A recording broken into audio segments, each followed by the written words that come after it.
This is Harvest Time, a tapestry woven in 1937 by French artist Jean Lurçat.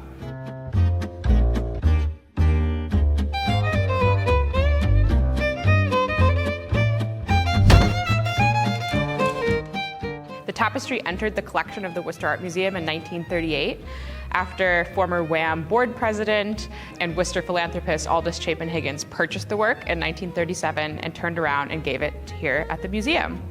This tapestry is super fascinating, and Jean Lurçat himself is a really key figure, I would say, in the history of modern tapestry in France and beyond.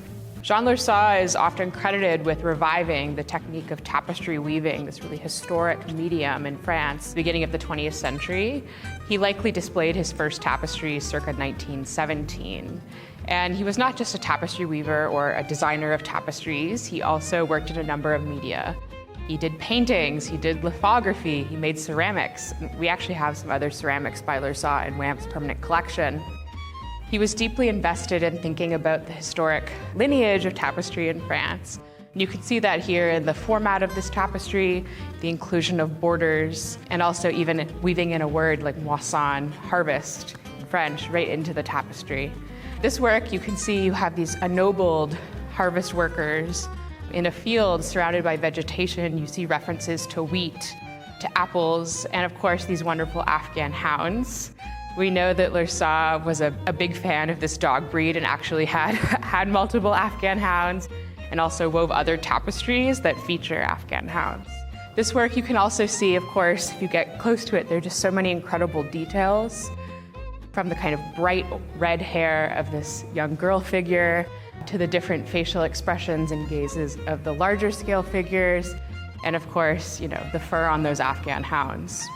I mentioned these apples, which become a kind of modernist form. You could think of major painters like Paul Cézanne tackling in both paint and in drawing to try to get down to the real core essence of that form. And I encourage real close looking at these details because they are immensely rich. But something that I think is often maybe forgotten about or less known is that many, many modern artists of this period start doing various experimentations, one might say, in the medium of tapestry.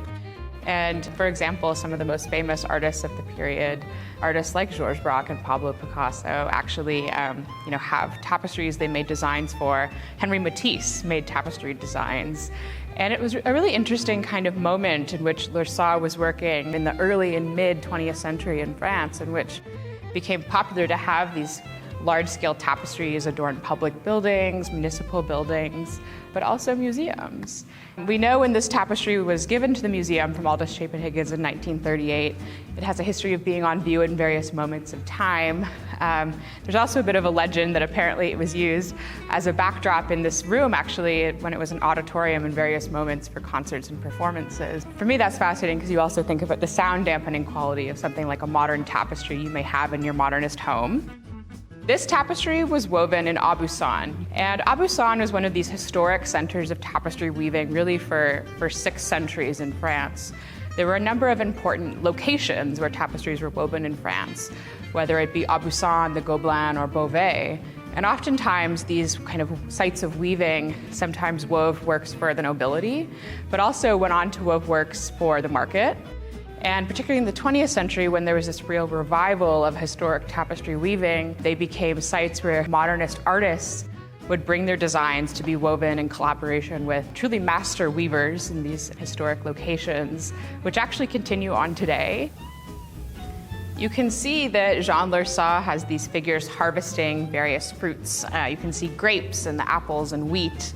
And this actually really is a nod or a gesture towards the longer tradition of these kind of genre scenes in tapestries, scenes of harvest or of vegetation, plentiful kind of abundance.